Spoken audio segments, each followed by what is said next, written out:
casi desde el inicio quisimos hacer algo para mantener su memoria, ¿no? Que él había desaparecido, pero todo el trabajo que venía haciendo y su mensaje y el valor de la palabra, ¿no? Todo lo que implicaba o lo que era él, que no desapareciera, ¿no? Entonces de ahí surge la idea, junto con amigos y personas que estaban muy implicadas también, que le conocían mucho, ¿no? Y que mantenían un poco ese mismo mensaje, la idea de hacer la fundación, sí. Y ya en ese mismo año, en noviembre, se crea la Fundación Fernando Buesa, que la verdad es que ha tenido una trayectoria muy grande, ¿no? Y muy amplia. Con el tiempo hemos conseguido, yo creo, instalarnos en la sociedad vasca como una voz creíble de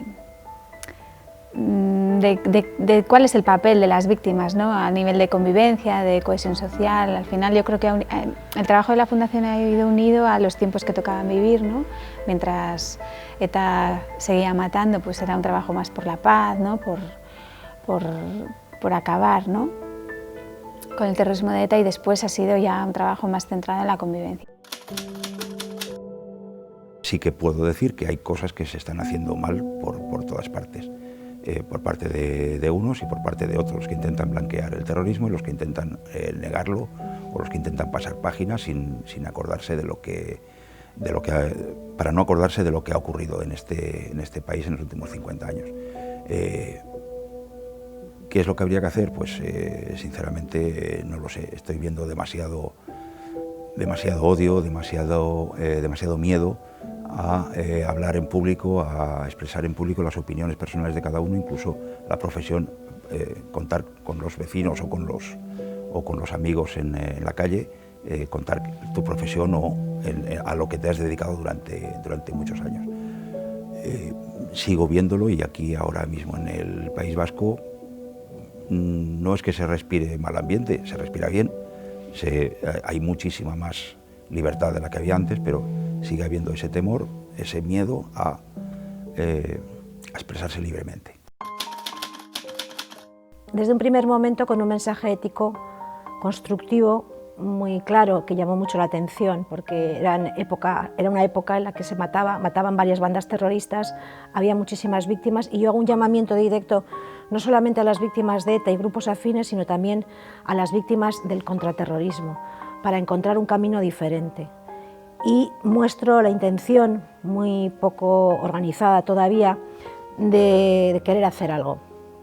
Tengo la suerte de encontrarme con el periodista José Mari Calleja, que me ayuda a organizar la primera rueda de prensa, en la que yo sola doy una rueda de prensa diciendo que quiero crear algo así parecido a una asociación por la paz, y tengo la gran suerte también de que Mercedes Milá me llama a su programa de televisión única en un debate por la violencia, y puedo llegar a muchísima gente. Y también pues tuve la ocurrencia de abrir un apartado de correos, y a partir de ese momento se empieza a gestar el primer grupo pacifista en la ciudad de San Sebastián. He participado en actos en memoria de Gregorio Ordóñez, de Fernando Buesa, he hecho cosas de esas, ¿no? Y a veces he escrito alguna cosa breve a algún periódico cuando he visto que tenía que hacerlo, ¿no?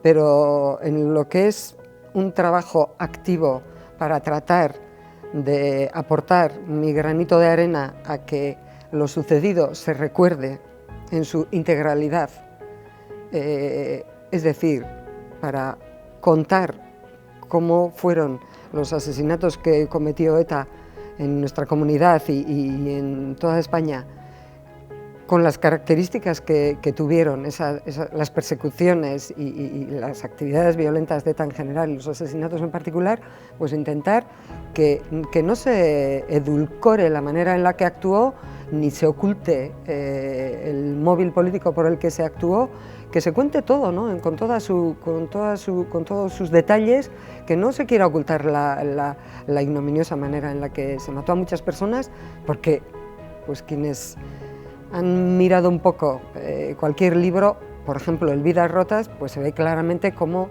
muchos asesinatos estaban llevados, bueno, por motivos muy miserables, ¿no?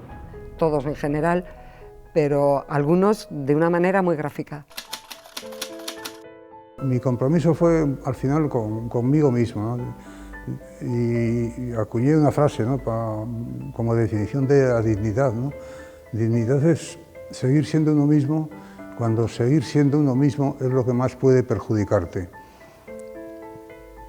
Y entonces no podía fallar en lo que yo escribía, tenía que ser lo que yo sentía. Creo que así lo he hecho y no he escrito ni una sola línea al dictado de nadie.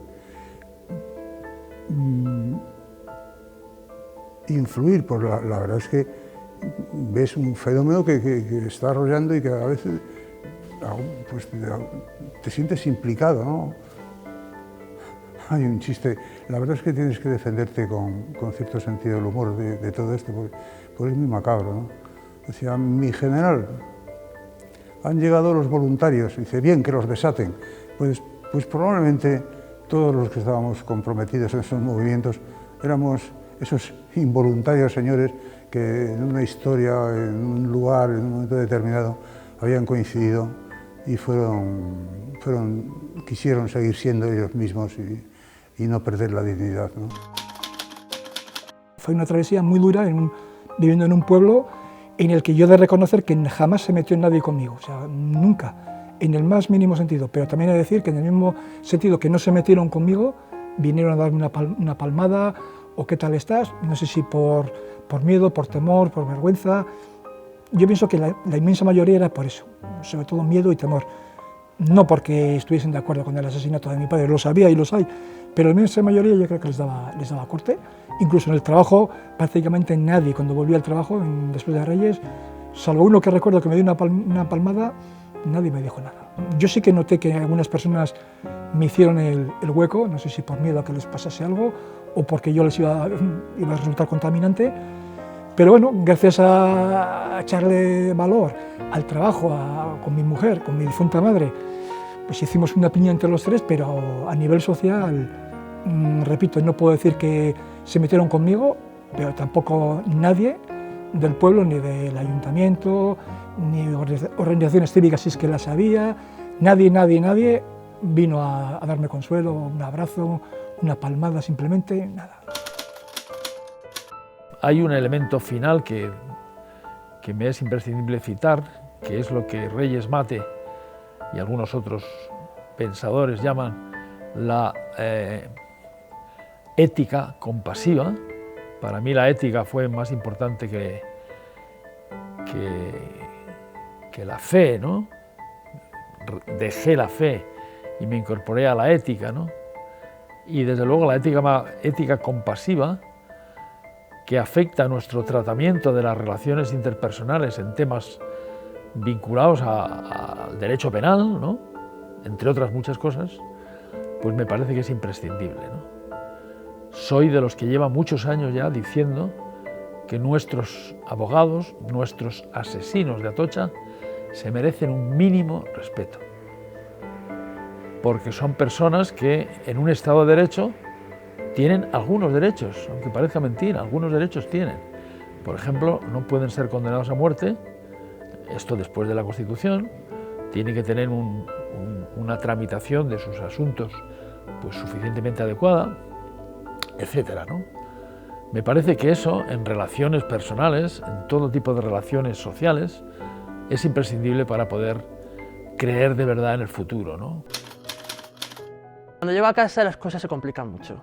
Se complican porque tengo una recaída, en el hospital me habían operado para implantarme el hueso que me habían quitado previamente para que el cerebro se expandiera y pudiera, por tanto, sobrevivir. Tengo una infección, como digo, tengo que volver al hospital y en este trayecto, días y venidas al hospital, lo que ocurre es que la gente se va. En 3 meses, tras el atentado, mis amigos, que no eran pocos, amigos y amigas, desaparecen abruptamente. Ahí empieza el periodo en el que yo me siento muy culpable. Me siento culpable no solo de lo que me ha pasado a mí, sino además de que me hayan abandonado. Yo los miré cuando ellos estaban en la que denominábamos pecera, y como vi que ellos agachaban la mirada, vi que vencí sobre ellos. De alguna manera, ahí es donde empecé a desvincularme de ellos. Vi que ellos podían decir lo que quisieran decir en el juicio, pero estaban reconociendo lo que habían hecho y se sentían culpables por haberlo hecho. Por supuesto, su mirada y su culpabilidad no me sirve para nada, no me resarce ni hace que recupere la movilidad del brazo izquierdo, ¿no? Pero me hace pensar que ellos saben lo que han hecho, ellos saben que en ellos queda, sobre todo que en ellos queda y que no hay peor infierno que el de nuestras cabezas, así que de alguna manera creo que sí, que ellos lo están sufriendo, lo están sufriendo.